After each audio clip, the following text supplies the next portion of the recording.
dulu ya. Ya, kita bisa panjang nih. Namo tassa bhagavato arahato sama sambuddhassa.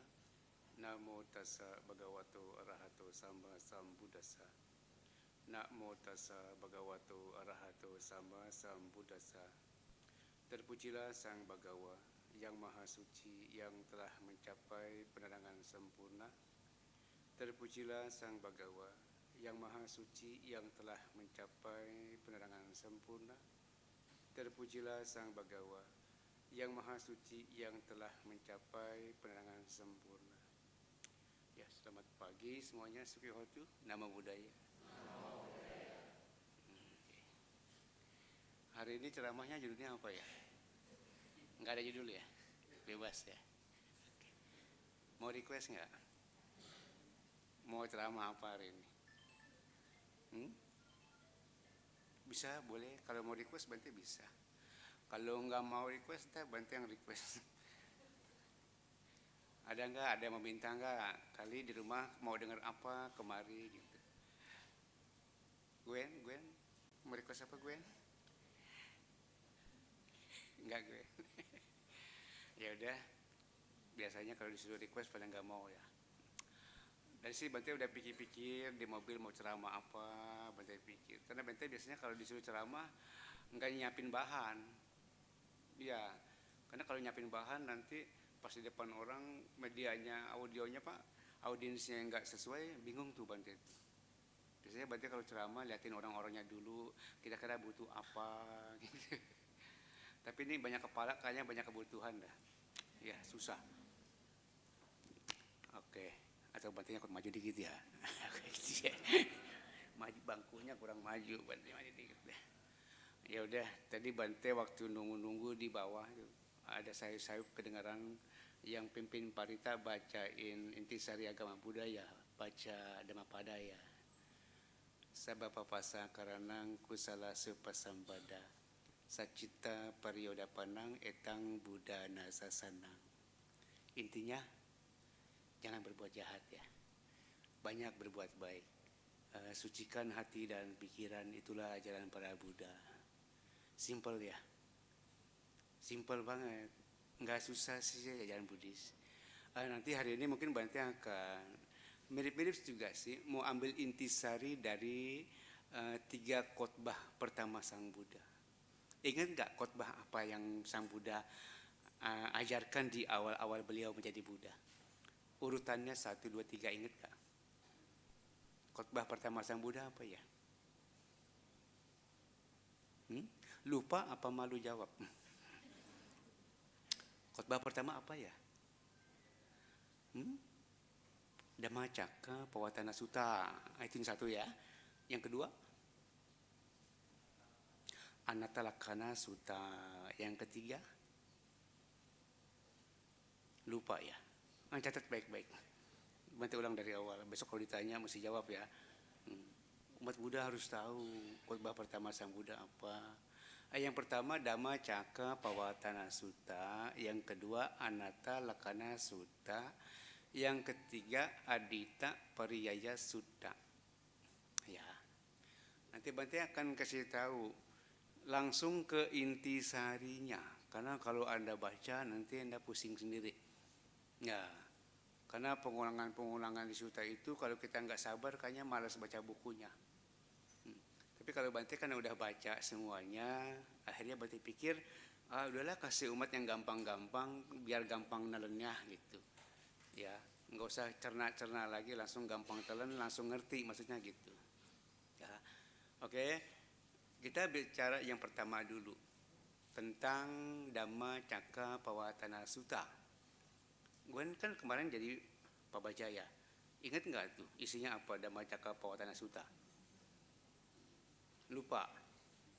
Besok latihan lagi sono. Dhammacakka Pavattana Sutta itu kalau kita baca, kalau intisarinya, dia menjelaskan tentang 4 kebenaran mulia dan jalan mulia unsur 8. Udah sering dengar ya? Oke.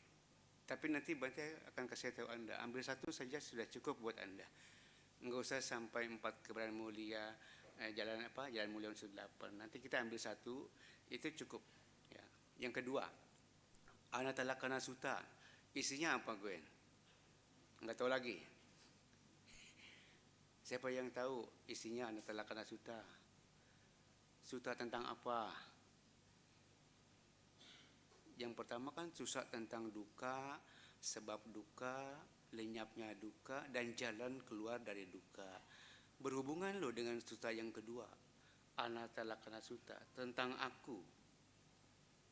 Ya, tentang aku, tentang rasa memiliki, tentang kemelekatan diri kita terhadap sesuatu yang kita anggap milik kita. Itu yang kedua. Dia berkaitan loh, bukan tidak berkaitan. Di sutta yang pertama ada satu biku ketika mendengarkan sutta itu dia jadi Arya Pugala. Siapa namanya? Kayaknya mesti belajar sejarah lagi dan. Ya, Anya Kondanya. Anya Kondanya Cuewa Ahang Aho Siti. Bante Anya Kondanya. Ketika beliau mendengarkan khotbah tentang 4 kebenaran mulia, beliau jadi Arya Pugala. Mudah-mudahan di sini pas Bante ngomong ada yang jadi Arya Pugala. Tapi kayaknya susah ya. Ditanya aja nggak tahu. Yang kedua tentang Anatalakana Sutta. Di khotbah yang kedua ada 4 biku dari Pancawagia yang kemudian jadi Arya Pugala. Ingat nggak tuh Pancawagia? Bayangkan ya, 2 sutta ini Bante bilang dahsyat ya. Ketika Sang Buddha menyebarkan sutta ini, Arya Pugala pertama muncul. Sutta yang kedua, Arya Pugala yang berikutnya yang 4 orang juga muncul. Pancawagia biku itu. Yang ketiga, 60 biku baru jadi Arya Pugala. Di sini berapa orang nih sekarang nih? Ada nggak 200? Gabungan ketiganya harusnya kan lebih dahsyat dari 1-2 dong ya. Mudah-mudahan nih gabungan 3 sutta ini di sini semua jadi Arya Pugala ya. Ya, nggak apa-apa lah. Kayak susah lah untuk jadi Arya Pugala. Yang penting kita mengerti dengan benar apa sih sebenarnya intisari di ajaran Sang Buddha itu, agar nanti dia kita bisa dibawa di keseharian, kita pakai untuk menghadapi kenyataan hidup. Bukan kita cuma tahu, oh sutta ini isinya ini, sutta ini isinya itu. Tapi ketika di keseharian menghadapi masalah ini, masalah itu kagak ngerti. Jadi percuma kalau gitu. Nah, nanti Bante akan babarkan secara singkat-singkat saja. Setelah itu kalau ada waktu Anda bisa tanya apa ke Bante ya boleh. Kalau nggak ada waktu ya sudah selesai. Sekarang kita bicara tentang Dhamma Cakkappavattana Sutta. Ya. 4 kebenaran mulia, duka, sebab duka, lenyapnya duka, jalan menuju lenyapnya duka. Pertanyaan saya, Anda masih sering merasakan duka enggak? Masih bodoh berarti. Ya, masih bodoh. Udah dengar dhamma berulang-ulang masih duka juga. Ya, harusnya kan enggak usah sampai berulang-ulang, 3 kali cukup. Ya, pertanyaan kedua, kalau Anda benar-benar masih merasakan duka, atau mungkin kadang-kadang suka merasakan duka, atau seringkali merasakan duka, tahu nggak duka sebabnya apa? Duka sebabnya apa? Kalau di buku sama di kenyataan nggak nyambung. Kalau di buku sebab duka itu bahasa palingnya kama tanha, bawa tanha, wibawa tanha, tapi itu bukan kelas kita. Ya, itu kelasnya para Buddha. Ya, ketinggian kalau bahasa Bante. Kelas kita mah kelas masih didengkul. Ya, masih kelas ecek-ecek. Kalau menurut Anda sebab duka apa? Kalau Anda bisa dapat jawabannya, Anda akan dapat jalan keluarnya. Tapi kalau Anda enggak tahu jawabnya, Anda enggak ketemu jalan keluarnya. Coba Bante pengen tahu. Kalau menurut Anda sebab duka itu apa? Melekat. Enggak tuh, melekat enggak duka. Ya. Kalau dia masih ada senang. Ya. Kalau berpisah tuh baru duka ya. Kayak Afung melekat sama Gwen enggak duka tuh karena Gwen masih ada di sampingnya. Ya. Entah kalau anaknya hilang tuh baru duka. Betul ya? Anaknya mati itu baru duka. Apa sih sebab duka? Kita keluar dari konteks buku dulu ya. Karena buku kadang-kadang membuat kita pinter teori, tapi nggak pinter menghadapi kenyataan. Iya, pinter sih teori mah. Hafal ini, itu. Pas kena kenyataan sedikit aja goyang. Iya, jadi kita kadang-kadang terjebak sama buku. Banyak pengetahuan yang sudah kita baca, tapi nggak kepakai untuk menghadapi masalah kecil. Nah, pertanyaan ketiga, apa sih sebab duka? Mau kasih bocoran nggak? Catat baik-baik. Karena saya juga paham seperti Anda, saya punya perasaan. Ya, dulu ketika saya nggak ngerti, aduh hidup dipermainkan terus. Kalau bahasa orang gaul baperan katanya. Ya, kalau bahasa orang lebih gaul lagi lebay katanya. Iya, ada masalah kecil baperan, ada masalah kecil berlebihan, ya. Kayaknya aduh kayaknya kayak gampang dipermainkan oleh kenyataan hidup. Ya, susah untuk bahagia. Ya. Pas saya sering renungi, ya ini mungkin juga dibantu oleh sering baca buku, dibantu juga oleh praktek meditasi juga, gabungan sih, bukan pengetahuan yang muncul tiba-tiba. Ya, pengetahuan yang muncul karena akumulasi belajar dan latihan. Suta mayapanya, cinta mayapanya, bawana mayapanya, akhirnya muncul pengertian yang menurut saya inilah sesungguhnya sebab duka. Kalau di buku Anda boleh tanya ya, Anda boleh cari di buku, ada di Dhammacakkappavattana Sutta. Kalau Buddha ceramah itu sebab duka namanya kama tanha, bawa tanha, wibawa tanha. Kama tanha itu nafsu keinginan. Bawa tanha itu nafsu ingin lahir kembali. Mau jadi dewa, misalnya mau jadi Brahma. Wibawa tanha itu nafsu juga, ada keinginan juga. Enggak ingin jadi apa-apa, ingin jadi arupa Brahma. Nah, tapi itu kan buat kita kan terlalu tinggi banget ya. Jadi dewa kan senang ya. Jadi dewa senang nggak? Emang pernah jadi dewa emang? Kok manggut-manggut? Emang pernah jadi dewa? Orang bilang jadi dewa senang. Ya, Bante bilang tadi, buku itu yang Buddha ceramah itu bukan level kita. Kita hidup masih sangat dasariah. Keseharian kita begitu banyak duka. Jangan kita bicara tentang lepas dari duka yang tinggi, sedangkan duka yang bawah aja belum kita bisa hadapi. Nah, sekarang kita hadapi duka yang bawah dulu, yang keseharian kita itu. Nah, kalau menurut saya, nanti Anda boleh catat, Anda boleh ingat, ya. Kalau Anda setuju syukur, nggak setuju nggak apa-apa. Sebab duka adalah karena kita menolak kenyataan. Nggak bisa nerima kenyataan apa adanya. Itu yang saya tahu, yang saya alami di meditasi saya. Dulu saya sering meditasi, belajar Bapak Ibu sekalian. Ada di tempat retret, ya. Pindah sana, pindah sini. Badannya duduk, matanya merem, seolah-olah agak ikut retret, tapi batinnya nggak retret. Ya, batinnya masih menderita. Meditasi, pulang bukannya dapat ketenangan, dapat bingung. Iya, tapi nggak kapok-kapok. Iya, bingung masih ikut, nanti ada ikut lagi, ada ikut lagi. Itu saya bilang buah kesabaran. Kalau orang sabar nanti pasti ada hasilnya. Ya, bertahun-tahun saya latihan meditasi, satu titik muncul pengetahuan. Yang saya bilang, oh ini yang bikin saya selama ini meditasi tidak bahagia. Karena selama ini saya nggak tahu, saya orang baru, saya pendatang baru, ikut latihan, tapi nggak dikasih petunjuk. Dikasihnya cuma begini begitu, kayak di buku gitu. Ya, akhirnya saya hidup dengan konsep, bukan dengan realita. Pengen cepat-cepat jadi arahat. Nggak tahu diri kalau saya bilang, nggak ngukur diri. Diri siapa tapi pengen jadi apa gitu, kayak nggak nyambung. Akhirnya pas saya renungin, kenapa saya meditasi kok nggak bisa tenang, kenapa kok meditasi nggak bisa bahagia, kok nggak bisa damai.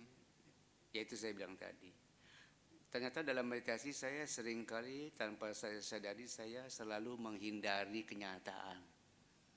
Saya ingin kenyataan yang saya mau. Saya ingin kenyataan yang saya bawa dari rumah, mudah-mudahan saya ketemukan di tempat meditasi. Bisa nggak tuh? Nggak bisa. Karena kenyataan kita tidak bisa tentukan harus bagaimana. Betul ya? Nanti berkaitan dengan Anatalakkhana Sutta yang kedua. Jadi kalau Anda tahu apa itu sebab duka, kayaknya sih mudah dah untuk tahu jalan keluar dari duka. Kayak Anda sakit gigi. Kalau sakit gigi obatnya apa? Orang bilang koyo. Oh salah. Sakit gigi obatnya apa? Ya ke dokter gigi cari sono. Jangan pakai koyo. Kalau Anda sakit gigi pakai koyo, Anda sedang menipu diri Anda sendiri. Betul enggak? Iya. Kenapa? Kalau orang sakit gigi pakai koyo di pipi katanya sakit giginya berkurang, karena perhatiannya sedang dialihkan ke panasnya koyo. Ditipu sama tukang koyo. Ntar koyonya selesai dicabut, sakit giginya mah muncul lagi. Jadi kita bukannya menyelesaikan masalah, malah disuruh lari dari masalah. Masalah selesai nggak tuh dengan ditinggal lari? Nggak selesai ya, nggak bakal selesai. Ada kan orang-orang tua tuh, emak-emak kalau dengkulnya sakit pakai remason ya. Iya panas kan, pas panas baik bante, iya agak panas mak, ntar kalau panasnya hilang mah sakit lagi. Di situ bagi orang nggak tahu sebabnya dari mana, nanti jalan keluarnya dari mana. Ketika saya belajar ya, tentang meditasi, akhirnya saya tahu apa yang selama ini membuat saya menderita. Karena saya kekanak-kanakan. Anda kekanak-kanakan nggak? Nggak ya, Anda orang dewasa semua ya. Dulu saya merasa saya sudah dewasa, tapi di tempat meditasi, di umur yang sudah kepala 3, ternyata dalamnya masih kekanak-kanakan. Badannya sudah dewasa, kelihatannya sudah besar, nggak bakal tumbuh lagi, tapi batinnya masih kayak anak kecil. Anda ngerti nggak kata kekanak-kanakan yang saya maksud? Ngerti nggak? Kalau nggak ngerti saya jelasin. Dulu saya kekanak-kanakan, walaupun jadi samana, jadi biku, meditasi, duduk, merem, tapi batinnya masih kekanak-kanakan. Kenapa saya bilang masih kanak-kanakan? Anak-anak sifatnya begini. Kadang-kadang egois ya.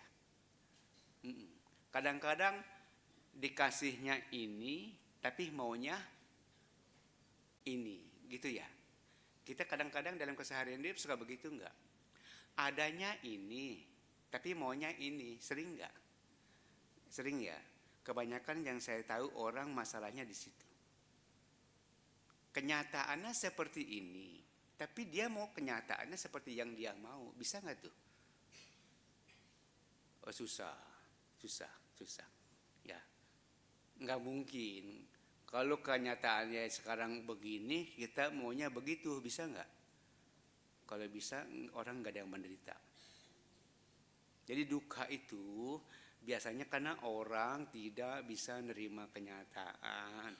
Yang lebih parah, bukan cuma nggak bisa nerima kenyataan, lari dari kenyataan.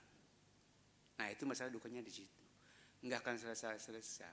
Ini khotbah yang pertama tentang duka, sebab duka, dan jalan keluarnya dari duka.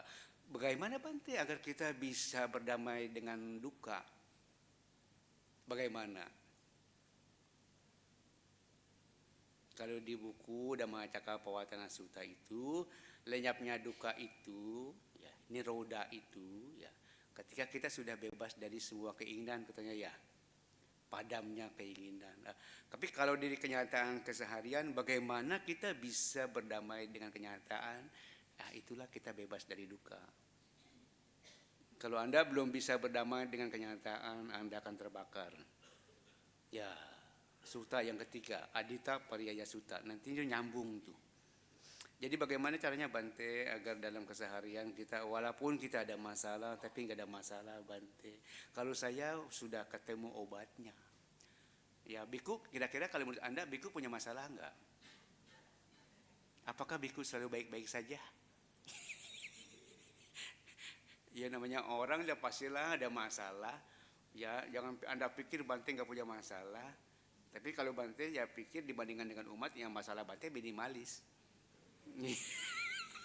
Iya, ya nggak ada masalah sih sebenarnya, nggak ada apa-apa. Tapi ada lah namanya kita hidup dengan orang banyak, bersosialisasi, ketemu orang baru, pasti ada masalah. Tapi sekarang saya pikir bukan masalah, nggak ada masalah. Ya. Tapi untuk bisa sampai ke tahap ini, bisa bilang masalah itu bukan masalah ya nggak gampang, butuh proses.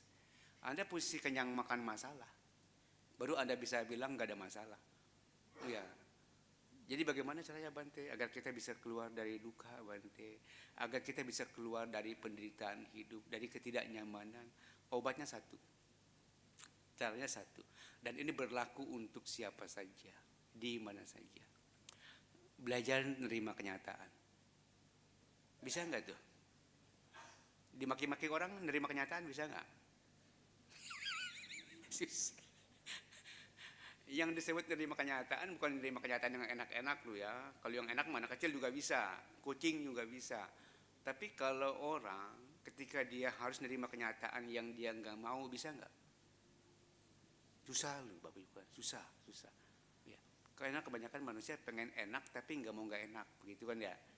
Ketika Anda nggak mau, masalah ada di situ. Ya. Kalau saya belajarnya sekarang, apapun yang terjadi, saya cuma belajar nerima kenyataan.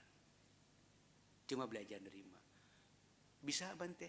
Ya belajar, kan belajar Bante bilang. Enggak gampang, tapi bisa. Bagaimana agar kita nanti bisa nerima kenyataan? Di khotbah yang pertama itu nanti di Jalan Mulia unsur 8 itu jawabannya ada di nomor 1. Anda harus punya pengertian benar tentang karma. Kalau Anda punya pengertian benar tentang karma, Anda enggak akan nyalahin siapa-siapa lagi. Anda enggak akan menyalahkan keadaan, Anda enggak akan menyalahkan orang lain, enggak ada orang jahat, ya, enggak ada yang salah dengan kenyataan. Yang salah siapa? Kita yang bikin sebab, gitu kali ya. Iya kali ya. Nah, jadi intisari khotbah pertama Sang Buddha yang Anda harus ambil, kemudian Anda harus pakai di keseharian adalah nomor 1, pengertian benar. Hidup yang paling penting dalam belajar Dhamma itu, perolehan yang paling berharga adalah pengertian benar. Kalau udah ngerti dengan benar, nggak ada yang salah. Betul ya? Semuanya benar. Walaupun kenyataannya tidak sesuai dengan keinginan, tapi memang harus begitulah adanya.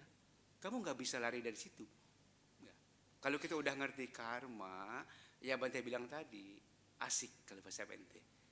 Dulu waktu Bante nggak ngerti, kalau ditagih karma, kalau nggak lari, ngutang lagi. Lebih galak daripada yang nagih. Dulu. Tapi sekarang karena udah ngerti, inilah Bante bilang untungnya pengertian benar. Sekarang kalau orang datang nagih karma, nagih utang, bayar. Bayarnya pakai cara apa ya? Bagaimana caranya kita bayar utang karma agar kita bebas dari kejaran karma? Bagaimana caranya?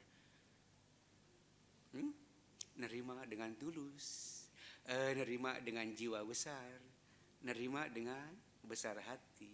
Yang paling penting, nerima dengan pengertian benar karena memang pantas kita mendapatkan itu hari ini. Ya. Karena kalau memang bukan bagian kita, nggak mungkin kali datang ke kita ya. Nah, Anda yang harus Anda ambil dari Dhamma Cakkappavattana Sutta itu, kalau Anda punya kecerdasan di atas rata-rata lebih, satu kata itu pengertian benar buat saya udah cukup. Karena dari pengertian benar itu nanti Anda akan melihat semuanya benar. Ya, dihina orang, ya benar Anda layak dihina orang hari ini karena Anda pernah menghina dia dulu pasti. Ya mungkin karmanya berbuahnya hari ini, saat ini. Anda sakit pun kenyataannya memang Anda sakit ya. Kalau orang sakit kan kenyataannya kadang-kadang nggak sesuai. Memang udah harusnya sakit mau diapain? Ya, kalau bisa nerima, ya dukanya sih masih ada, tapi nggak akan membuat Anda tersisa lagi. Ya, dari penerimaan itu kalau saya alami ya, ini yang saya alami ya, saya gabung-gabungkan antara teori dengan praktek. Dari nerima itu apalagi di kelas meditasi ya. Dari penerimaan itu muncullah pelepasan. Kalau saya, tapi saya kalau Anda nggak tahu ya, Anda praktek meditasinya seperti apa saya nggak tahu. Kalau kaya disimpang dari penerimaan itu, saya merasa muncul pelepasan. Asik aja. Kesemutan terima, pinggang sakit terima, panas terima, digigit nyamuk terima, ya berisik terima, apa pegel terima aja. Lama-lama karena kebiasaan nerima, akhirnya semua yang datang jadi biasa-biasa aja. Nerima. Tapi ini butuh waktu panjangnya. Nah, bukan cuma pelepasan saya bilang. Dari penerimaan itu nanti ada pelepasan, dari pelepasan itu nanti ada penyembuhan. Saya sembuh dari penerimaan. Kalau Anda ada yang sakit nanti boleh datang ke Simpang, nanti saya sembuhin. Ya, karena dulu saya banyak penyakit. Dulu saya sakit fisik, saya juga dulu sakit jiwa, sama seperti Anda. Ya kan kemarin waktu Bante terakhir di sini selama Bante bilang kita semua sakit jiwa kan ya. Masih sakit nggak? Jangan bilang udah sembuh loh. Masih sakit, makanya masih kebaktian terus. Iya ya sih, bener ya sih ya. Sekarang saya udah mendekati sembuh. Kalau bahasa kemarin waktu Bante ceramah sini, Anda sedang masih berobat, saya udah berobat jalan. Iya, Anda kayaknya masih di infus di opname. Ya, saya kalau saya udah boleh jalan keluar, udah mau sembuh. Bagaimana Bante caranya Bante? Ya itu saya bilang kesabaran adalah praktek dhamma yang paling tinggi. Ya, kesabaran adalah tadi kan dibaca juga tuh kalau nggak salah ya. Kanti paramang tapotitika. Kesabaran adalah praktek dhamma yang paling tinggi. Itu yang saya lakukan waktu saya sebagai biku latihan saya di situ. Ya. Sampai akhirnya saya kemarin bikin satu puisi begini. Indah sekali, kalau buat saya indah. Kalau buat Anda nggak indah ya nggak apa-apa. Saya bikin karena saya pernah mengalami masa-masa yang begitu luar biasa sulit bagi saya jalani. Pas ada ujungnya, aduh indah sekali. Akhirnya saya tulis begini. Walau pahit, walau sulit, tetap lurus, tetap tulus. Ya. Bersabarlah, besarkan hati. Di ujung pahit ada manis. Tapi kuat nggak sampai ke ujung? Masalahnya ada orang mengalami apa yang saya alami, tapi mereka nggak kuat sampai ke ujung. Di tengah jalan udahan, baru separuh jalan udahan. Nggak akan ada ketemu manis kalau begitu. Ya, kalau Anda pengen ketemu manis, jalani hingga seutuh-utuhnya. Baru Anda ketemu apa sih maksudnya hidup ini sebenarnya. Ya, tapi Anda jalani cuma setengah jalan, Anda nggak akan tahu, Anda nggak akan ketemu akhir cerita, bukan happy ending. Ya, nggak jelas, karena belum selesai. Jadi kalau Anda mau belajar nanti dari Dhammacakkappavattana Sutta itu memang betul di buku itu indah sekali. Duka, sebab duka, lenyap duka, dan jalan menuju lenyapnya duka. Kalau dibahas secara teori, 1 jam selesai duka, bebas semua orang dari duka. Tapi kan teori. Tapi kalau Anda praktekin, kadang-kadang 10 tahun pun belum selesai kalau Anda tidak punya pengertian benar. Tapi kalau Anda punya pengertian benar, kayaknya sih nggak perlu setahun kayaknya. Ya, di sini Anda beruntung. Kita sangat beruntung. Kenapa orang Buddha bilang sungguh beruntung lahir bisa sebagai manusia, bisa menekan dhamma? Karena Anda dapat bocoran dari pengalaman orang lain. Ya, dari Buddha sudah dapat bocoran. Ya, dari orang lain yang sudah mengalami Anda dapat bocoran. Anda tinggal latihan. Masalahnya mau latihan nggak? Ya itunya doang kan di situ kan. Iya, pengen bebas dari duka tapi nggak mau susah. Ya sulit. Yang saya alami begitu. Saya baca Dhammacakkappavattana Sutta dari teori, dari cuma kata-kata. Buat saya Dhammacakkappavattana Sutta itu indah sekali. Dulu saya di Thailand kalau baca Dhammacakkappavattana Sutta itu sama teman-teman saya, bisa merinding saya. Karena indah, sutta itu indah sekali, tapi nggak ngerti artinya. Dulu nggak paham artinya. Pas saya paham artinya, jauh lebih indah lagi. Jauh lebih indah lagi dari apa yang saya ucapkan. Karena kalau di talent baca parita itu asik. Nadanya cakep banget ya. Tapi pas saya pelajari di kenyataan sehari-hari di meditasi, jauh lebih indah dari baca parita, dari jauh lebih indah dari pengertian yang ada di buku. Karena ini bukannya lagi teori, ini kenyataan. Bagaimana kita bisa bebas dari penderitaan. Indah sekali, indah sekali. Ya intinya gitu ya teman-teman sekalian. Khotbah pertama Sang Buddha, Dhamma Cakkappavattana Sutta itu Anda ambil satu saja kata pengertian benar. Kalau Anda sudah mengerti dengan benar, maka Anda tidak lagi menyalahkan siapa-siapa. Enggak ada yang salah. Yang salah siapa? Yang salah siapa?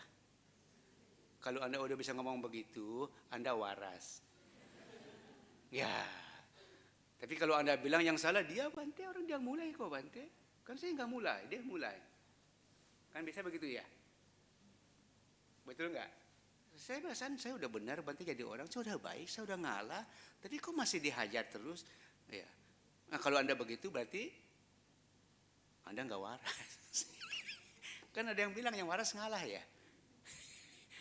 Man susah ya ngalah, apalagi kalau kita ngerasa benar ya. Apalagi kalau kita emang bukan ngerasa benar lah, atau emang kita benar gitu. Tapi untuk ngalah susah ya. Tapi kalau sekarang saya udah nggak penting benar salah, saya udah nggak penting. Yang penting saya mau tahu, yang pengen ngerti dengan sebenar-benarnya, yang salah sebenarnya siapa. Ya, nah, kalau udah seperti begitu, karma akan selesai dengan sendirinya. Tidak lagi utang piutang. Selesai di situ. Hari itu selesai. Ini saya ingin berbagi pengalaman dengan Anda. Kenapa saya mau jadi Bante? Kenapa saya mau jadi biku? Saya terus terang, kenapa saya mau jadi Bante? Karena saya memutus karma. Saya nggak mau lagi nanti hidup saya lahir lagi ketemu dengan orang-orang itu lagi, saya nggak mau. Dulu saya cita-citanya begitu, saya mau putus karma, jalan pintas saya pikir ini jalan terbaik. Tapi ya keinginan itu bukan keinginan dari hati, keinginan dari pikiran. Karena nggak bisa nerima kenyataan hidup, pengen putus karma, nggak mau ketemu dia lagi. Oh sekarang saya ngerti cara memutus karma itu bukan berarti kita nggak harus ketemu dia lagi. Iya bukan begitu. Oh sekarang saya ngerti cara memutus karma itu, saya paham sekarang. Bagaimana caranya kita putus karma Bapak Ibu sekalian? Bayar seutuh-utuhnya apa yang harus Anda bayar sama orang lain. Kita masih banyak hutang yang belum dibayar. Karena selama ini kita nggak paham, ketika kita ditagih hutang, kita bukannya bayar, kita lari. Di tempat lain kita ngutang lagi, betul nggak? Iya, ngutang terus dikejar, lari di tempat lain, ngutang lagi. Jadi kapan selesainya tuh? Nggak ada selesai. Sekarang kalau udah ngerti, di mana kita dikasih kesempatan bayar utang, tanya bunganya berapa sekalian. Mumpung lagi mau bayar nih gitu. Ya, tapi itu butuh pengertian benar Bapak sekalian, butuh jiwa besar. Anda harus siap disakiti. Ya, Anda harus siap dihina. Anda harus siap direndahkan. Anda harus siap diapa-apain orang. Dan itu sangat-sangat tidak menyenangkan. Tapi itulah cara kita membayar hutang karma agar kita bisa ketemu jalan keluar dari penderitaan. Itu salah satu jalan. Bebaskan dulu dari Anda dari hutang, baru Anda bisa makan enak, tidur pulas, betul ya? Kalau banyak utang, makan gak enak ya? Iya, tidur juga gak pulas. Ini bukan masalah utang duit yang saya bicarakan, ini tuh tentang karma kita sama orang lain. Ya, nah, sekarang saya merasa bisa bernafas lega tanpa harus minum nafasin. Ya, bisa bernafas lega tanpa harus bantuan oksigen. Ya, bisa nafas lega. Kenapa? Saya merasa dalam hidup ini saya sudah dikasih begitu banyak kesempatan untuk bayar hutang, dan saya merasa saya sudah berani bayar hutang. Ya, dan saya merasa hutang saya berkurang. Belum impas banget sih. Ya, masih ada yang nagih terus kadang-kadang. Ya, tapi nggak apa-apa, saya udah jadi orang kaya sekarang. Hmm. Bukan kaya duit, kaya hati katanya. Ya, mau ditagih berapa? Ada, ambil. Ya, kagak ambil. Ya. Intinya apa teman-teman semua sekalian? Penerimaan diri. Penerimaan diri itu penting sekali. Ya. Yang kedua nanti kita bicara tentang penerimaan diri tanpa aku. Kalau Anda masih bicara tentang aku, ya jangan bicara tentang penerimaan diri. Susah. Ya. Jadi yang pertama pengertian benar, yang kedua sekarang kita anatta lakkhana sutta, kita bicara tentang tanpa aku. Kemarin ada saya tanya Bante, itu khotbah yang kedua itu maksudnya apa sih anatta itu? Ya, kalau menurut saya apa tuh anatta? Ada yang bilang karena kalau kita ingin ngerti anatta, kita harus tahu meditasi sampai tingkat mendalam. Dia bilang, apa itu mendalam? Saya bilang, harus tahu kalapa. Apa itu kalapa? Saya tahu mah kelapa doang. Oh, dia cerita begini-begini. Aduh, kalau yang saya paham bukan itu, kalau itu saya ada di buku, saya bisa baca, saya tahu itu, tapi itu nggak bantu saya bilang. Ya, yang saya pahami tentang anatta lakkhana sutta itu tentang ego kita, saya bilang, bukan ngerti kelapa kemudian bebas dari aku. Ya, kalau di buku ada benar-benar teori yang kita bicara tentang batin kita yang paling halus yang namanya ini itu, tapi ya pengetahuan di buku saya bilang nggak bisa bantu kamu. Yang bisa kamu bantu kamu itu di pengalaman kamu di keseharian. Keakuan kamu masih ada enggak? Kalau kamu masih ada aku, ya apalagi masih besar, egonya masih besar, sulit. Ya. Jadi anatta lakkhana sutta ini khotbah Sang Buddha yang kedua, sutta tentang tanpa aku. Sulit ya? Susah. Sepanjang Anda masih main perasaan. Kalau bahasa Bante ya maaf ya, kalau saya ngomong agak sedikit susah nih, agak sedikit nih ya. Karena omongan sekarang mulai naik tinggi dikit nih. Kalau Anda belum bisa memisahkan nama rupa, batin dan jasmani, Anda akan susah untuk bisa keluar dari aku. Ya, kalau Anda masih terikat dengan nama rupa, Anda belum bisa memisahkan nama rupa, Anda belum mungkin akan sulit untuk bebas dari aku. Ya, dan saya beruntung sekali ya, walaupun meditasi saya masih baru lah, saya pemain baru. Setidak-tidaknya ada satu hal kecil yang membuat saya mengerti. Oh, ini caranya memisahkan aku dengan pengalaman begitu. Ya, memisahkan nama rupa. Nama tahu nggak nama artinya apa? Nama itu batin. Rupa itu aku. Rupa itu bisa rupa aku yang ini. Rupa itu bisa rupa dia itu. Ya. Setiap hari kita hidup selalu berhubungan dengan nama rupa. Batin kita setiap hari dapat objek. Ya. Dapat objek dari mana? Dari sini bisa dapat objek nggak? Dari dengkul bisa dapat objek. Dari sini bisa dapat. Dari luar bisa dapat objek? Bisa. Sepanjang Anda belum bisa memisahkan nama rupa, Anda masih akan diintervensi oleh objek yang Anda terima. Kalau objeknya Anda suka, Anda bahagia. Tapi kalau objeknya Anda tidak suka, Anda tidak bahagia. Sering mengalami itu enggak? Jangan bilang enggak pernah ya. Karena semua manusia yang saya tahu di luar sana, dia terjebak di situ. Terjebak oleh nama rupanya sendiri, terjebak oleh nama rupa orang lain. Jadi kebahagiaannya, penderitaannya bergantung sama apa yang dia terima, bukan bagaimana cara dia nerima. Paham nggak yang Bante maksud? Yang saya tahu, kenapa saya bisa bicara begini, karena saya pernah menjadi seperti Anda. Dulu kebahagiaan saya, penderitaan saya, kedamaian saya tergantung faktor-faktor eksternal, tergantung apa yang saya terima. Ya kalau kondisinya sesuai seperti yang saya mau, saya bisa damai, saya bisa tenang, bisa senang. Tapi kalau nggak sesuai, saya bisa jadi orang jahat, bisa. Ya.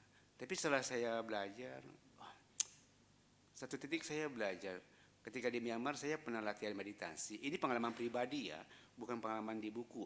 Mudah-mudahan Anda juga nanti ketemu pengalaman pribadi, karena ini tidak pernah akan hilang. Ya, ini akan jadi guru selama-lamanya. Bisa di mana pun Anda tinggal, dia bisa dibawa, bisa dipakai. Dulu ketika di Myanmar saya latihan, kebetulan memang latihan saya gabungan antara samatha dan vipassana. Jadi guru saya bilang, udah terima apa adanya. Asik ya, udah terima apa adanya. Cuma itu doang, itu doang. Ya nggak ada cara lain, udah terima apa, itu doang. Iya cuma itu, nggak ada apa-apa lagi. Udah terima apa adanya. Ya saya belajar nerima apa adanya. Oh ternyata nerima apa adanya nggak enak. Ya, karena yang apa adanya itu kadang-kadang nggak sesuai dengan apa yang kita mau. Ada satu pengalaman yang membuat saya, ya mungkin ini agak sedikit sombong, tapi saya nggak bermaksud sombong kepada Anda. Ya karena ini realita, ini kenyataan, ini yang membuat saya bisa memisahkan antara saya dengan mereka, bukanlah satu kesatuan. Ya, saya bisa memisahkan antara apa yang saya dengar dengan saya yang mendengar, saya bisa pisahin. Jadi apa yang saya dengar, mungkin saya bisa dengar, tapi sekarang dia nggak bisa ganggu saya lagi. Terserah mau dibilang anjing boleh. Pas saya ngaca, saya mah orang. Terserah mau dibilang jelek, pas ngaca, enggak segini mah ganteng. Ya. Dulu saya masih sangat terpengaruh oleh mulut orang, kata-kata orang, sikap orang, ya.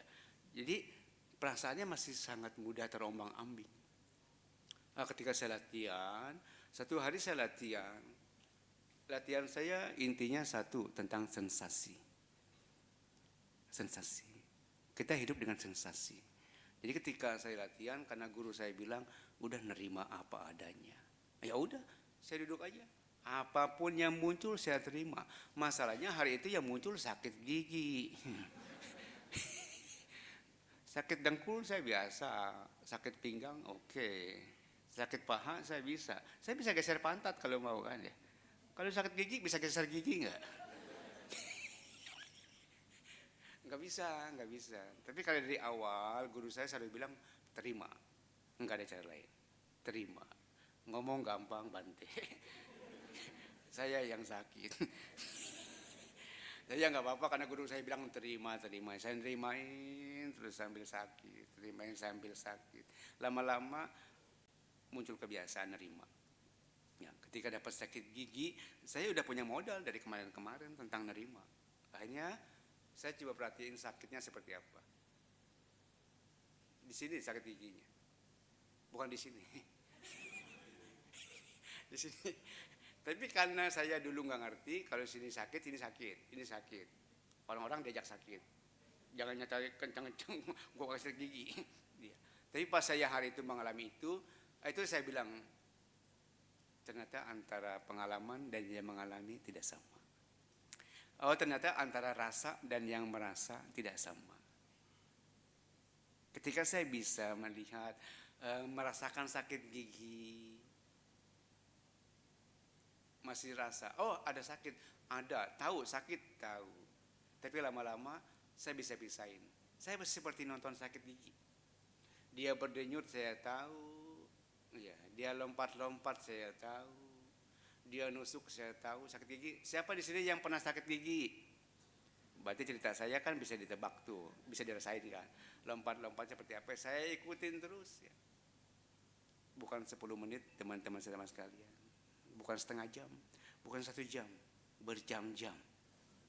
Jadi berarti saya objeknya bukan Nimita sakit gigi. Karena saya perhatiin terus, itulah saya bilang, ada mujizat. Antara saya dengan sakit gigi seperti misah. Enggak ada yang sakit, cuma ada gigi yang sakit. Asik nggak tuh? Indah loh. Buat saya pengalaman itu indah sekali. Kok bisa ya? Karena saya cuma nerima, ngeliatin dia apa adanya, lama-lama dia turun sendiri, hilang, enggak perlu ke dokter. Kasihan dokter gigi ya. Itu pengalaman yang saya alami. Ya. Tapi pengalaman itu tidak bisa saya pakai di kejadian yang kedua. Karena yang kedua infeksi. Mesti ke dokter. Jangan konyol ya. Jangan mentang-mentang Bante cerita meditasi selesai, sakit gigi dengan meditasi selesai. Udah Bante bilang katanya nggak usah ke dokter meditasi. Kalau infeksi ke dokter. Yang kedua saya nggak bisa. Saya perhatiin ya kayak kemarin. Kok bukannya makin baik, bengkak ini. Ampun dah kalau itu nyari. Ya udah nyerah dah, itu mah ke dokter.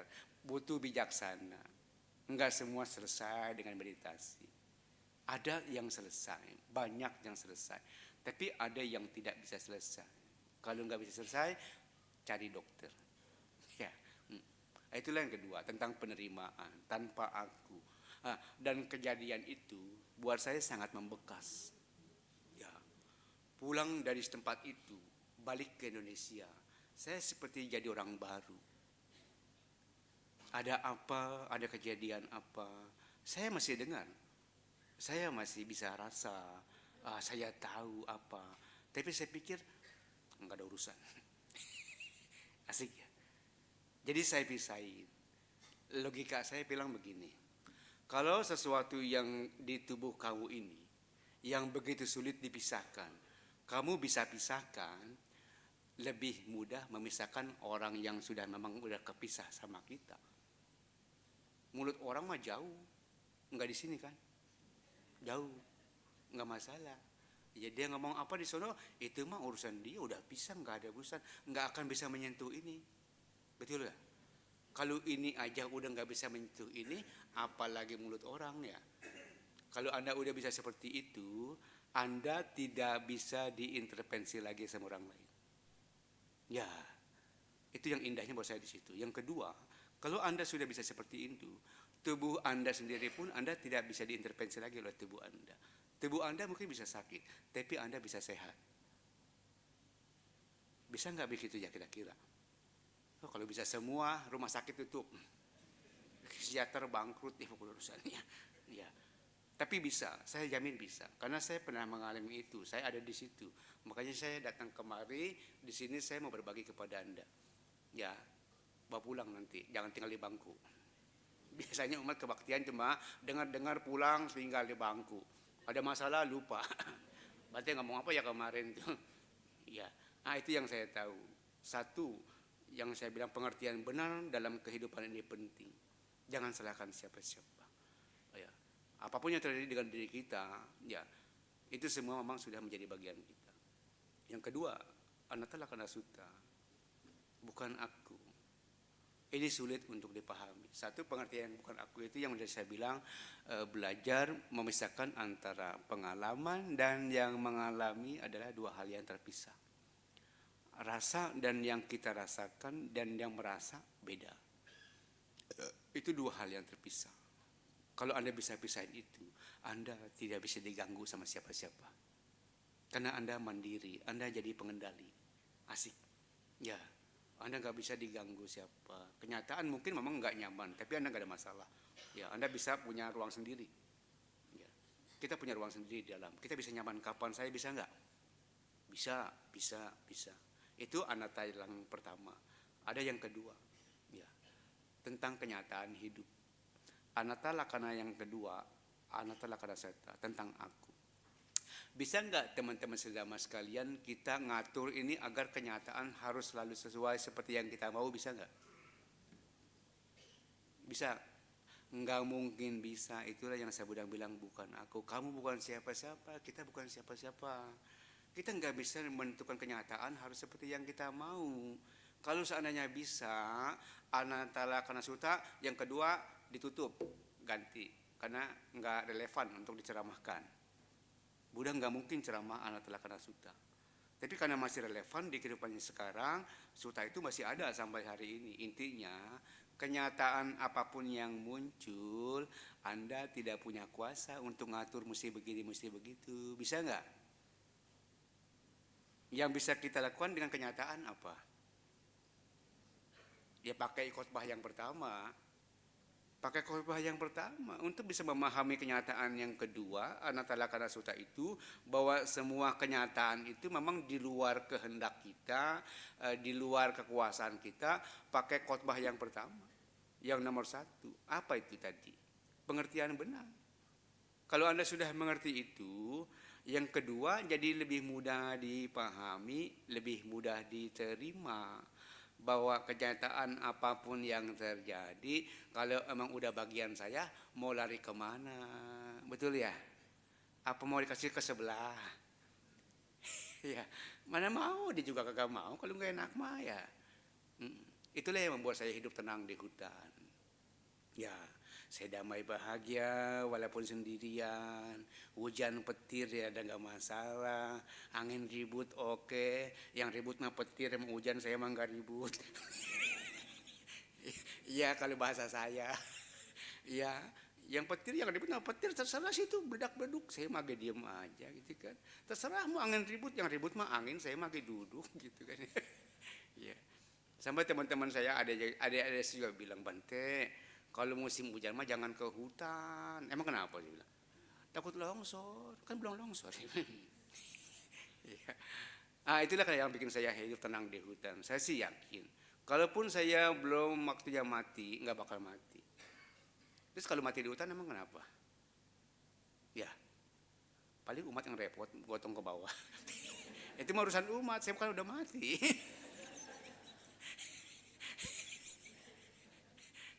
Jadi semuanya jadi gampang, nggak ada takut. Entah kalau mati siapa yang ngurusin? Bodoh amat, nggak diurusin juga. Udah lahir lagi kok ya, nggak masalah. Mau dimakanin binatang tuh nggak ada masalah. Kalau udah punya pengertian begitu, apa sih yang kita takut dalam hidup? Ada kan orang belum mati, tapi takut nanti kalau mati siapa yang ngurusin gitu. Ada ya? Belum mati sih orangnya cek. Tapi dia udah pikir, entah kalau gua mati siapa yang ngurusin ya? Belum mati, udah ngomong diurusin ya. Kalau saya nggak pikir begitu. Yang pikir saya tenang, damai, bahagia di hutan, saya pakai jurus guru saya. Udah terima apa adanya. Mau diurusin kayak nggak diurusin kayak udah mati ini.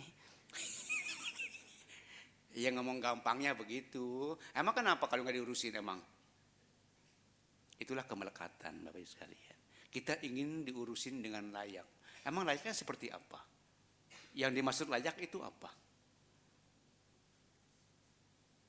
Nah sekarang saya mau jawaban Anda. Yang dimaksud layak itu apa? Ukuran layak itu apa sih? Yang disebut ukuran layak itu, ya itulah sebatas yang harus kita terima. Itulah layak untuk kita. Karena memang kita harus nerima itu. Jadi layak kalau kita nerima itu. Kalau kita diperlakukan orang dengan tidak baik, ya layak kamu harus terima itu. Memang kamu harus terima itu. Ya itulah kelayakan kalau buat saya. Makanya di hutan mau mati jadi nggak ada masalah. Jadi nggak takut Bante. Ngapain takut kalau belum jadi? Ya. Terus kalau kita jadi emang kenapa? Nggak kenapa-napa juga. Nah itulah nanti kalau kita belajar tentang tanpa aku, Anda tidak lagi akan melekat dengan tubuh Anda sendiri. Makanya saya nggak mau nikah. Ya. Ya. Jadi Bante kan asik tuh. Ya, kalau saya menikah, waduh mati saya. Saya pasti sayang banget sama bini saya pasti. Belum lagi punya anak, matilah saya. Ya, kok hutan mikirin ini istri anak di rumah apa gimana? Ya, jadi saya belajar melepas, ya, belajar punya pengertian benar. Oh ternyata apa yang Buddha katakan itu benar. Ternyata banyak orang hidup salah jalan, salah mengerti tentang pencarian hidup. Ya. Kalau saya belajar banyak bagaimana mencari jalan hidup. Saya nggak mau seperti orang banyak. Saya mau pakai jalan para Buddha. Karena saya tahun kemarin kalau nggak salah pernah ceramah di sini tentang manusia serangga. Banyak serangga mengejar api. Dia pikir api itu adalah sumber kebahagiaan. Betul ya? Kalau nggak percaya datang ke kampung, bikin pelita, sono tungguin kalau malam. Nanti serangga pasti datang. Kejar-kejar api. Kenapa serangga mengejar api? Karena dia pikir api itu apa dia nggak tahu. Dia pikir api itu sumber kegembiraan. Akhirnya dia kejar. Anda tahu nggak nasib serangga itu selanjutnya? Mati kebakar api. Ada yang nggak mati, tapi mati pelan-pelan. Banyak umat mati pelan-pelan. Kebakar oleh penderitaan yang dibuatnya sendiri. Ada nggak? Banyak. Saya ngomong begini, kayaknya saya hidup dengan realita. Saya hidup dengan kenyataan. Ratusan orang datang ke saya, ribuan orang datang ke saya. Bawa apa? Di samping bawa makanan, bawa penderitaan. Habis makan, habis dana makan curhat. Ya nggak apa-apa lah, seimbang nggak masalah. Ya, habis kenyang kan boleh tuh kalau curhat ya. Kalau lapar kan pusing. Udah lapar orang curhat lagi.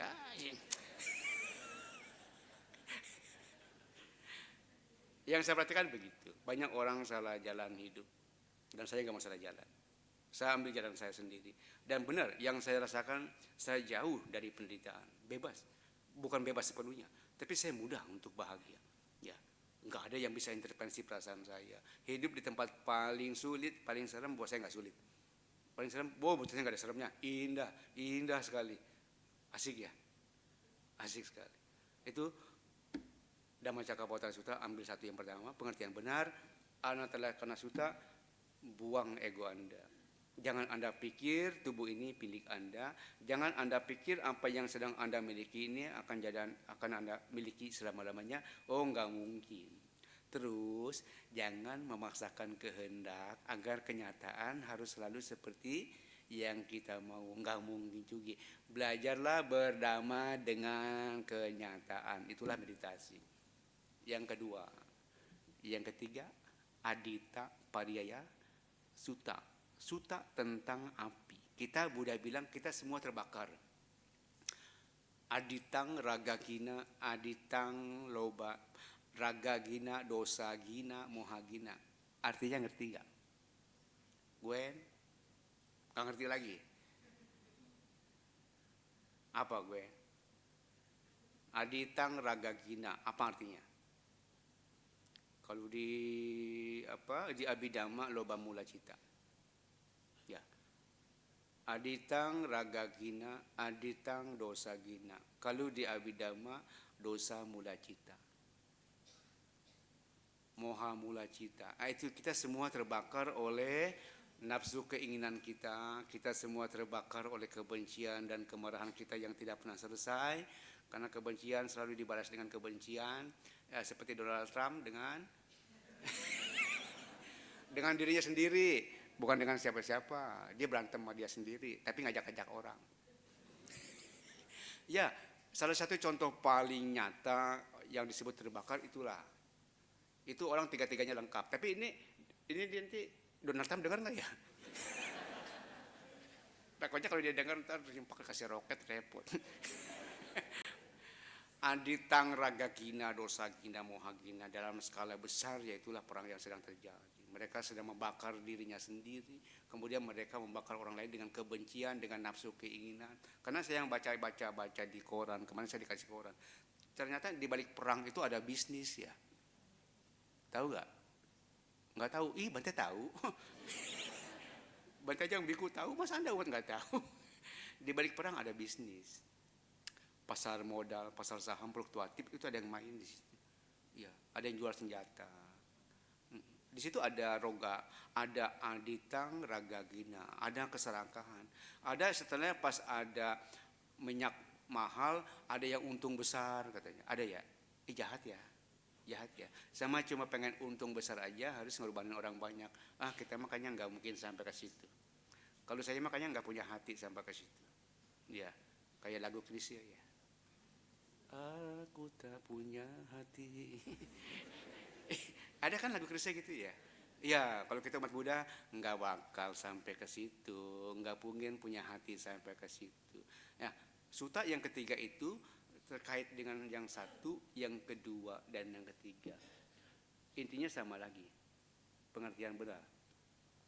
Makanya Bante bilang pengertian benar dalam hidup itu penting. Apa yang Anda cari dalam hidup?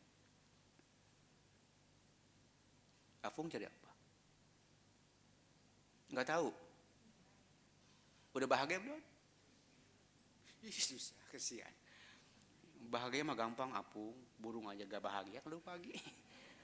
Jangan jadi orang kalau begitu susah. Jadi bahagia mah jadi burung aja. Ya, jangkrik aja kalau sore nyanyi. Hmm. Apa yang Anda cari dalam hidup? Kalau saya nggak cari bahagia, bahagia saya punya.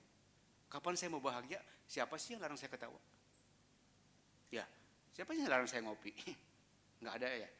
Siapa yang larang saya tidur? Nggak ada. Bahagia gampang. Apa yang Anda cari dalam hidup? Di atas bahagia ada yang lebih lagi dari bahagia. Yang banyak kemarin Bente bilang, bukan senang yang kita cari, tenang. Ya, tenang yang kita cari ya Bu. Ya. Kenapa kita harus cari tenang? Karena banyak orang pengen mati tenang, betul ya? Ada nggak orang pengen mati bahagia? Nggak ada orang mati bahagia. Orang kalau hidupnya bahagia, matinya susah. Coba dah, coba Anda perhatiin. Orang kalau hidupnya cuma cari senang-senang, entah hidupnya susah. Kenapa? Udah kehabisan senangnya. Ujungnya tinggal susahnya doang. Ya, kita pengen cari tenang, bukan cari bahagia. Ya, tapi kalau saya, ya awalnya saya cari bahagia, tapi saya udah dapat, saya udah mandiri tentang bahagia. Tapi pas saya ikutin, oh ternyata kurang japung. Bahagia buat saya kurang jauh. Saya mau tenang. Ya, akhirnya saya jalani hidup. Saya pergi ke tempat-tempat sepi. Ya, nggak ada siapa-siapa. Saya mau tenang. Saya dapat, tenang gampang. Ya, tapi ternyata saya ikutin lagi, tenang juga bosan. Benar coba dah Anda tinggal di tempat yang tenang. Sehari 2 hari asik, 3 hari asik, 4 hari setengah asik, 5 hari mulai terusik dah tuh. Nyari tempat lain. Iya. Karena tenang itu kadang-kadang kita bukan tenang dari dalam. Tenangnya karena terkondisi. Iya, masih tenangnya masih sesuai keinginan. Ada tenang yang lebih tinggi daripada itu, namanya padam. Ngerti nggak padam? Anda pernah padam nggak? Listrik di rumah pernah padam? Listrik di rumah? Tahu ya? Anda pernah padam nggak? Padam ini buat saya itulah tenang. Tenang lebih dari tenang waktu kita dapat apa yang kita mau. Kondisi yang sesuai, tempat yang sepi, udara yang sejuk, orang-orang yang baik, semuanya cocok. Oh tenang, oke tenang. Tapi bosen. Makanya saya pindah-pindah terus dari Simpak, bosen. Ya. Ada satu tenang lagi yang saya rasa dan saya pengen bagi kepada Anda dari sini, namanya bukan tenang seperti itu, namanya padam. Coba Anda renungin dulu, saya karena mau minum dulu. Capek lah ngomong terus. Coba Anda renungin dulu, padam. Apa perlu matiin lampu? Biar ngerti apa padam. Ntar ya, minum dulu ya. Anda nggak minum?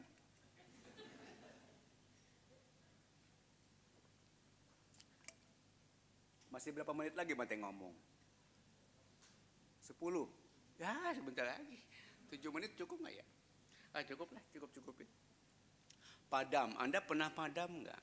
Karena buat saya kondisi saat seperti itu, itulah buat saya damai. Bisa diam berjam-jam, nggak ngapa-ngapain, diam aja. Ya. Anda pernah nggak ada di kondisi itu? Anda cuma diam, tidak bergerak sama sekali. Batinnya tidak bergerak, badannya tidak bergerak. Anda pernah ada di situ nggak? Ada, tapi Anda nggak sadar. Waktu Anda tidur pulas, itulah saat Anda padam. Masalahnya kita nggak menyadari kondisi itu, sayang, terlewat. Anda pernah di bius total nggak? Kalau belum besok bius. Padam. Tapi kita nggak merasakan kepadaman itu. Ya, kita semua pernah padam. Tapi kita nggak pernah bisa merasakan apa itu padam karena kita mati. Ya, ketika Anda tidur pulas, Anda mati. Bagusnya bangun lagi, jadi hidup lagi. Padam yang saya maksud ini, kita bukan dalam kondisi tidur, bukan dalam kondisi dibius, dalam kondisi sadar sepenuhnya, tapi benar-benar tidak berbuat apa-apa. Tidak sedang mengejar apa-apa, tidak sedang menghindari apa-apa, Anda semua sedang diam.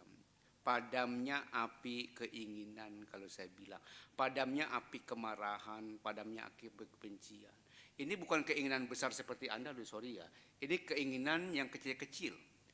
Karena yang besar sudah dipadamkan. Udah nggak mau apa-apa, udah terima kasih banyak lah. Dikasih terlalu banyak dalam hidup, udah kelebihan. Udah terima kasih. Tapi ini padamnya bukan lagi nafsu tentang pengen ini, pengen itu. Menolak ini, menolak itu, enggak. Ini padamnya karena memang sudah berkecukupan hati. Nerima apa adanya. Jadi memang udah enggak pengen apa-apa lagi. Di satu sisi, udah enggak menginginkan sesuatu untuk dimiliki. Di satu sisi, udah enggak ingin sesuatu untuk menghindari apa-apa lagi. Jadi kita diam, diam fisiknya, diam batinnya, tapi hidup. Bisa nggak tuh? Mau rasain nggak sekarang di sini? Tambah ya 10 menitnya boleh nggak? 2 jam lagi ya boleh ya? Mau rasain nggak padam sebentar? Karena buat saya penting. Panjang saya hidup jadi biku latihan. Kalau orang nggak ngerti padam, sayang. Dia nggak tahu apa itu damai.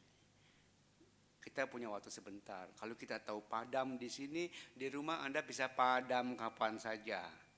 Ya, matiin lampu. Oke, kita belajar padam sebentar. Kita matikan semuanya. Kita belajar benar-benar enggak berbuat apa-apa. Ya, Agi sedang istirahat dalam damai. Duduk senyaman Anda bisa. Mau nyender boleh. Nyender boleh. Ya, bebas. Ya, saya juga punya nyender masalahnya. Mau tidur. Tapi jangan tidur ya. Nyender tidur, entah nggak tahu padam itu apa. Oke, udah nyaman belum? Udah ya. Tangannya gimana? Bebas, tangannya bebas. Handphonenya taruh kok, handphonenya taruh. Enggak diambil. Handphonenya taruh. Handphonenya dipegangin terus. Iya. Handphonenya taruh. Duduk senyaman Anda bisa. Boleh nyender terserah. Yang penting Anda relax. Anda relax. Pejamkan mata Anda. Relax.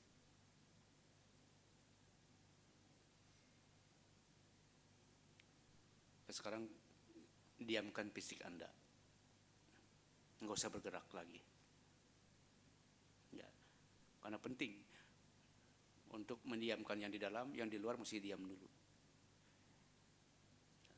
Kalau Anda sudah terdiam, fisik Anda sudah diam, sudah tenang, masuk bantu ya, udah relax. Padamkan batin Anda.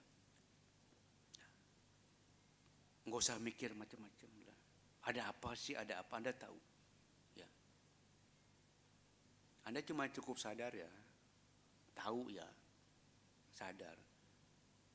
Yang disebut padam ini bukan berarti semuanya padam, kesadarannya padam. Oh enggak. Yang disebut padam itu keinginannya padam.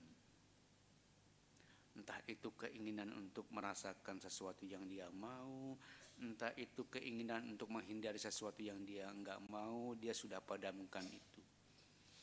Jadi hidup apa adanya. Anda sedang menyadari kenyataan apa adanya, tapi Anda tidak bereaksi. Kita mulai padam sebentar.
Oke, selesai. Bisa padam nggak? Apa tidur? Ya. Karena Bante juga tadi ikut-ikutan merem, jadi nggak tahu siapa yang tidur, siapa yang padam, nggak tahu. Tapi kalau yang saya rasa, itulah yang paling indah dalam hidup saya ya. Dimana kapanpun saya mau saya bisa padam. Ya, saya bisa istirahat dalam damai. Ketika badan capek, ya, cuma padam aja sebentar, sehat lagi, segar lagi. Ya. Kalau kita bisa memadamkan diri kita kapan saja, mungkin Anda tidak akan terlalu dihantui oleh rasa sakit. Kalau Anda bisa padam kapan saja, Anda tidak akan lagi dihantui oleh kekhawatiran, oleh ketakutan. Nggak bakal bisa, nggak bakal bisa. Karena sebuah Anda padamkan, Anda nggak akan bisa dibakar lagi. Mati jamin dah. Tapi kalau Anda belum bisa ngerti apa itu padam, di mana-mana Anda pasti terbakar. Karena manusia hidup penuh dengan ketidakpuasan. Ya, pasti dia akan terbakar karena tidak puas dengan kondisi ini, tidak puas dengan kondisi itu. Dia selalu mengejar lagi, dia selalu menghindar lagi. Itulah yang saya bilang adita pariyasuta dalam kenyataan yang sesungguhnya. Kita terbakar oleh keinginan yang tidak pernah tercukupi. Kita terbakar oleh penolakan yang terus-menerus terjadi, menghindari kenyataan yang kita tidak inginkan. Itulah arti dari adita pariyasuta. Aditang ragagina dosagina karena moha, karena tidak punya pengertian benar bagaimana caranya padam dan berhenti. Nah itu dia. Ya, kalau Anda ngerti apa itu padam, kalau Anda ngerti apa itu berhenti, Anda bisa istirahat kapanpun Anda mau. Ya, suka jalan-jalan ke Jawa enggak? Ada ketemu rest area enggak? Suka mampir ke rest area enggak? Mobil aja tahu bagaimana caranya berhenti. Kita tahu nggak caranya berhenti? Nah, harus tahu. Itulah padam yang saya maksud. Masuk rest area. Ada di mana rest area? Ada di sini. Bukan di jalan tol, sorry. Anda pikir di jalan tol, bukan. Rest area ada di sini.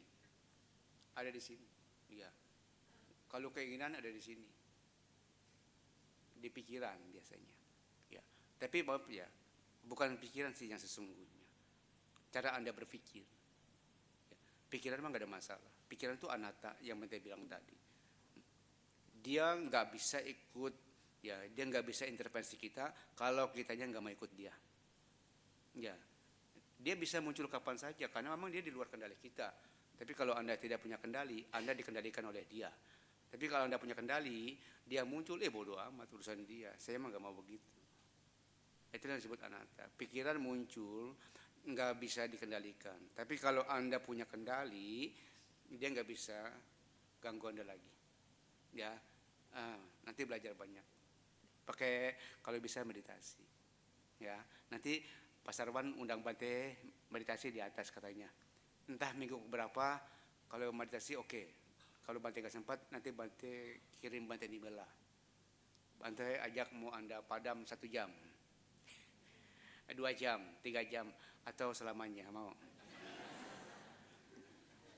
Pulang dikubur. Nggak apa-apa. Yang penting kita mati dengan padam, mati dengan damai. Betul ya? Mau nggak mati damai? Harus sering-sering padam. Kalau Anda bisa padam, walaupun sebentar-sebentar, Bante jamin, pada saat Anda mati, Anda ingat padam, Anda bisa padam. Dan Anda bisa mati dengan damai. Oke ya, udah cukup lah Bante ngomong panjang. Udah jam 11. Ya oke, buat Bante selesai. Selanjutnya terserah Anda.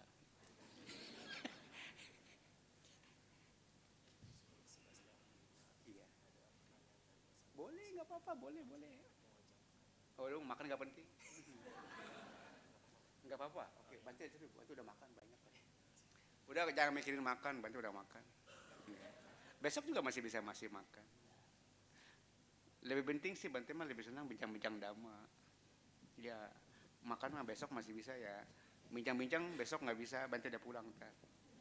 Oke, ya, terima kasih atas kesempatannya Bante. Ya, jadi Bante membuka kesempatan untuk sesi tanya jawab. Kebetulan sudah ada 2 pertanyaan yang 3 bahkan. Stop ya. Jadi kita tutup pertanyaan secara WhatsApp juga. Mohon maaf jika ada yang ingin bertanya tapi belum bisa karena nih sudah ada pertanyaan yang masuk terlebih dahulu. Jadi kita langsung masuk ke sesi tanya jawab ya dari WhatsApp Bante. Oke. Ya, cukup panjang, saya izin bacakan ya Bante. Selamat pagi, Namo Buddhaya Bante. Saya tertarik dengan konsep penerimaan yang Bante tadi jelaskan. Saya setuju sekali. Namun tidak sedikit yang menangkap penerimaan ini seperti pasrah tanpa belajar dari yang perlu ditingkatkan. Misal, ya saya kan memang orangnya emosian. Ya saya kan memang orangnya miskin. Saya kan memang orangnya begini begitu. Terlihat seperti menerima, tapi sebenarnya menghindar dan tidak memperbaiki yang perlu diperbaiki. Suka emosian, tapi nggak diperbaiki. Hidup susah, tapi nggak ditingkatkan perekonomiannya, sehingga keluarganya jadi makin susah. Bagaimana menurut Bante mengenai ini? Terima kasih Bante. Oke. Karena masalahnya ya banyak orang nggak ngerti nerima, nggak ngerti apa penerimaan diri. Sebenarnya yang disebut penerimaan diri itu bukan berarti kita pasrah berserah. Oh bukan. Menerima itu butuh keberanian, ya, butuh kekuatan, butuh daya tahan, butuh kesabaran. Bukan nerima pasrah berserah. Oh itu nggak bisa. Kalau Anda nerima pasrah berserah, matilah Anda. Ya. Kalau dengan cara begitu semua selesai masalah, atau enak betul, udah pasrah nyender aja dah. Ya, terserah mereka mungkin juga. Ya. Enggak begitu. Yang disebut nerima itu dalam pengertian meditasi itu, Anda harus belajar jadi manusia berjiwa besar, lapang dada. Sabar enggak Anda nerima apa yang sedang Anda harus terima hari ini, walaupun itu sulit dan menyakitkan. Nah, jadi nerima yang Bante maksud ini bukan berarti pasrah berserah. Ini hanya bisa dilakukan oleh orang-orang yang punya bakat bawaan yang berupa namanya jiwa besar. Masalahnya Anda punya enggak bakat bawaan itu? Jadi manusia berjiwa besar. Terus butuh kekuatan, daya tahan, butuh keberanian, saya bilang. Dan paling penting tadi, nerimanya dengan pengertian benar. Baru Anda bisa nerima dengan sesungguhnya apa itu arti penerimaan diri. Itu ya. Kita kalau belum puas cari Bante di Simpak bilangnya. Terima kasih kedua, Bante. Bante sebelumnya izin mengumumkan mobil yang menghalangi jalan Bante. Oke. Jadi mohon maaf Bapak Ibu yang memiliki kendaraan Innova warna hitam dengan nomor polisi B2531 UFN, mohon agar dapat segera dipindahkan karena menghalangi jalan. Terima kasih. Oke. Kita lanjut pertanyaan selanjutnya Bante ya. Iya. Oke. Soki Hontu Namo Buddhaya Bante. Memaafkan tapi tidak bisa melupakan akibat perselingkuhan pasangan. Mohon bimbingan Bante.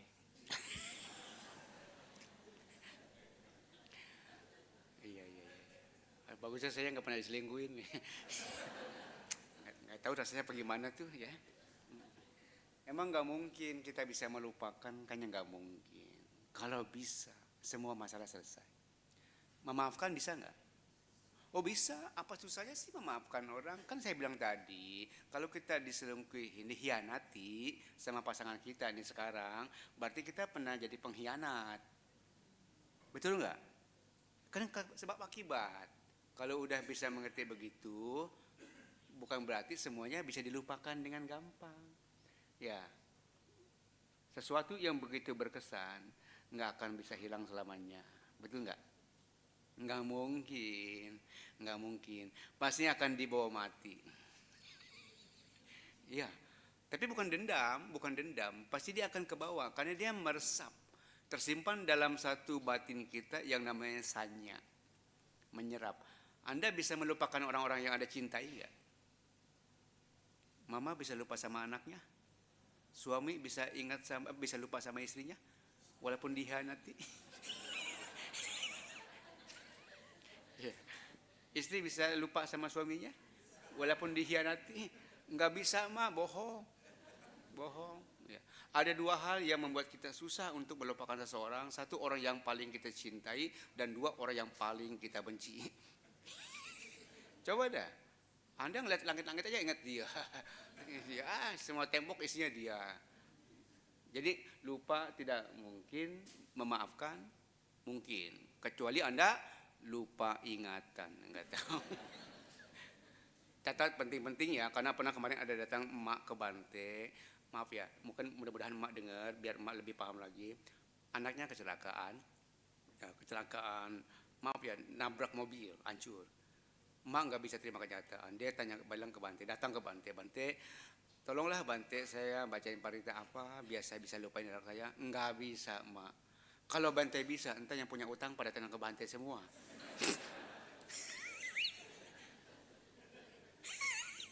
Lupa sama utang, enak betul. Nggak bisa emak, nggak mungkin emak bisa lupain anak emak, yang itu nggak mungkin, walaupun cara apapun nggak mungkin. Jadi jangan pernah berusaha untuk melupakan apa yang sedang Anda alami, nggak bakal bisa, Anda makin menderita. Nanti waktu yang akan melenyapkan semuanya. Baju luntur karena sering dipakai, betul ya? Beras habis karena sering dimakan. Ya masalah juga sama, semua nanti waktu, semua ditelan waktu, karena kita juga akan ditelan waktu. Ya bilangin dia, nggak bisa lupa, nggak ada parita yang bisa dilupa. Terima kasih Bante. Bante izin pertanyaan terakhir ya. Nama budaya Bante, Bante saya mau tanya mengenai menerima keadaan. Saat meditasi banyak muncul rintangan batin dan di saat itu pikiran menjadi kacau. Misalnya kaki kesemutan, badan pegal-pegal. Kalau saya mencoba untuk bertahan di posisi duduk bersila meditasi, lama-lama saya merasa stres dan menjadi tidak nyaman. Seolah-olah saya merasa kalau ada yang nyaman, yaitu pindah posisi atau udahan meditasinya. Kenapa harus tetap duduk bertahan melanjutkan meditasi dan membuat diri menjadi tidak nyaman? Dan saya masih terus muter-muter di situ-situ aja Bante. Sehingga saya tidak pernah berhasil duduk meditasi dalam waktu lama. Karena begitu kesemutan atau pegal-pegal muncul, seolah menjadi bel untuk berhenti bermeditasi. Bagaimana cara untuk mengatasi ini Bante? Mohon bimbingannya ya Bante, terima kasih. Oke, saya dulu pernah ada di situ, sama seperti apa yang diomong itu, ya. Katanya pikirannya kacau, ya. Bukan pikiran yang kacau, yang mikir yang kacau. Ya, saya tahunya bukan pikiran yang kacau, oh yang mikir yang kacau balau. Makanya tadi saya ajak padam. Kalau kita padam nggak ada yang kacau, karena semua sudah padam. Ya, bagaimana caranya nanti bisa keluar dari situ? Damai dalam pengertian Buddhism itu bukan sedang kamu lari dari kenyataan, tapi karena kamu sudah bisa menyelesaikan kenyataan, sudah bisa berdamai dengan kenyataan. Itulah damai. Kalau kamu masih lari dari kenyataan, damai sesuai dengan kenyataan yang kamu mau, itu kedamaian yang semu, bohongan. Ya, jadi damai yang sesungguhnya ini, kalau kamu sudah bisa melampaui penderitaan, itulah damai.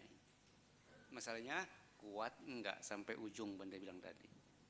Buat lebih jelas lagi, karena hal seperti ini Bante enggak bisa bicara sebentar, ini butuh waktu panjang. Arti tentang berdamai dengan rasa sakit, berdamai dengan penderitaan, berdamai dengan sesuatu yang kita anggap ini pengganggu. Oh bukan, konsep berpikirnya dirubah. Ini guru besar. Sakit itu guru besar. Semua yang membuat Anda merasa tidak nyaman, bilang guru besar, jangan dibilang pengganggu. Kalau Anda bilang pengganggu, kacau terus Anda hidup. Tapi kalau Anda bilang guru besar, Anda akan belajar terus dalam hidup. Suatu saat orang belajar pasti pinter. Ya, kalau orang kacau, bodoh. Ya udah, nanti kalau dia belum jelas, karena ini Bante nggak bisa jelasin sedikit, karena bertahun-tahun Bante baru bisa ngerti. Oh ternyata semuanya bukan masalahnya ada di luar, masalahnya ada di dalam. Ya, oke ya. Terima kasih Bante. Okay. Meditasinya nanti lanjut di atas ya Bante ya. Nanti ya. Nggak habis makan, nggak. Iya. Baik Bante. Habis makan Bante mau pulang. Terima kasih Bante. Bante, apakah ada closing statement ataupun doa yang hendak Bante sampaikan? Nggak pernah Bante mah. Bante nggak mau ngajarin umat Buddha percaya sama doa. Doa nggak bisa bantu Anda. Kalau Anda mau berdoa terserah. Kalau doa bisa bantu, perang selesai besok. Ya, saudara-saudara kita yang di sana punya agama nggak? Mereka berdoa nggak tiap hari? Doanya apa? Mudah-mudahan Donald Trump insaf. Buktinya nggak damai-damai. Buddha nggak pernah ngajarin doa. Buddha mah bilangnya jangan berbuat jahat ya, banyak berbuat baik, sucikan hati dan pikiran, ya bukan baca parita ini entah berkah, parita ini entah bebas dari sakit. Ada di buku parita, ada. Tapi nanti kita bahas lagi kapan-kapan karena panjang. Ya, nggak ada doa ya, berdoa sendiri ya. Ya, terima kasih Bante. Baiklah demikian Dhamma Desa dan juga sesi tajawab dengan Bante Bodhinanda. Bante kami segenap umat dan juga dari pengurus Wihara Dhamma Suka mengucapkan anumodana. Terima kasih atas Dhamma Desa yang telah disampaikan Bante. Kita pelimpahan jasa aja ya. Oke. Kalau pelimpahan jasa Bante mau, kalau doa enggak mau. Terima kasih Bante. Kita bagi jasa. Hari ini kita mau dana dhamma. Dana dhamma, bukan dana makanan, bukan dana minuman, tapi dana dhamma. Mudah-mudahan apa yang tadi saya sampaikan Anda bisa tangkap, Anda bisa mengerti, kemudian Anda bisa praktikkan. Setelah Anda bisa praktikkan, mudah-mudahan Anda bisa salurkan kepada leluhur dan sanak keluarga Anda yang sudah meninggal, juga kepada semua makhluk. Mari kita sama-sama bersikap anjali, kita dana dhamma kepada mereka. Kita dana kepada dewa, kepada para Buddha, kepada Satta, juga kepada leluhur dan sanak keluarga. Idanggo nyatinang hotu. Kita baca etawata bareng-bareng. Sabe dewa, sabe Buddha, sabe Satta, idanggo nyatinang hotu 3 kali. Kita tutup dengan tuang sadati. Oke ya. Handamayang etawata tiadipatidanang karumase. Etawata caang hehi sabatang punya sampadang sabe dewa anumodantu sabah sampati sedia. Etawata caang hehi sambatang punya sampadang sabe buta anumodantu sabah sampati sidia. Etawata caang hehi sambatang punya sampadang sabe sata anumodantu sabah sampati sidia. Idang wonyatinang hotu sukita hontu nyatayo. Idang wonyatinang hotu sukita hontu nyatayo. Idang wonyatinang hotu sukita hontu nyatayo. Akasata cagumata dewa naga mahidika punyantang anumoditwa cirang rakantu tuang sadati. Sadu, sadu, sadu. Oke, selesai. Bapak Ibu dipersilakan untuk berdiri dan bersikap anjali. Yang mulia Bante Bodhinanda akan meninggalkan Dhammasala.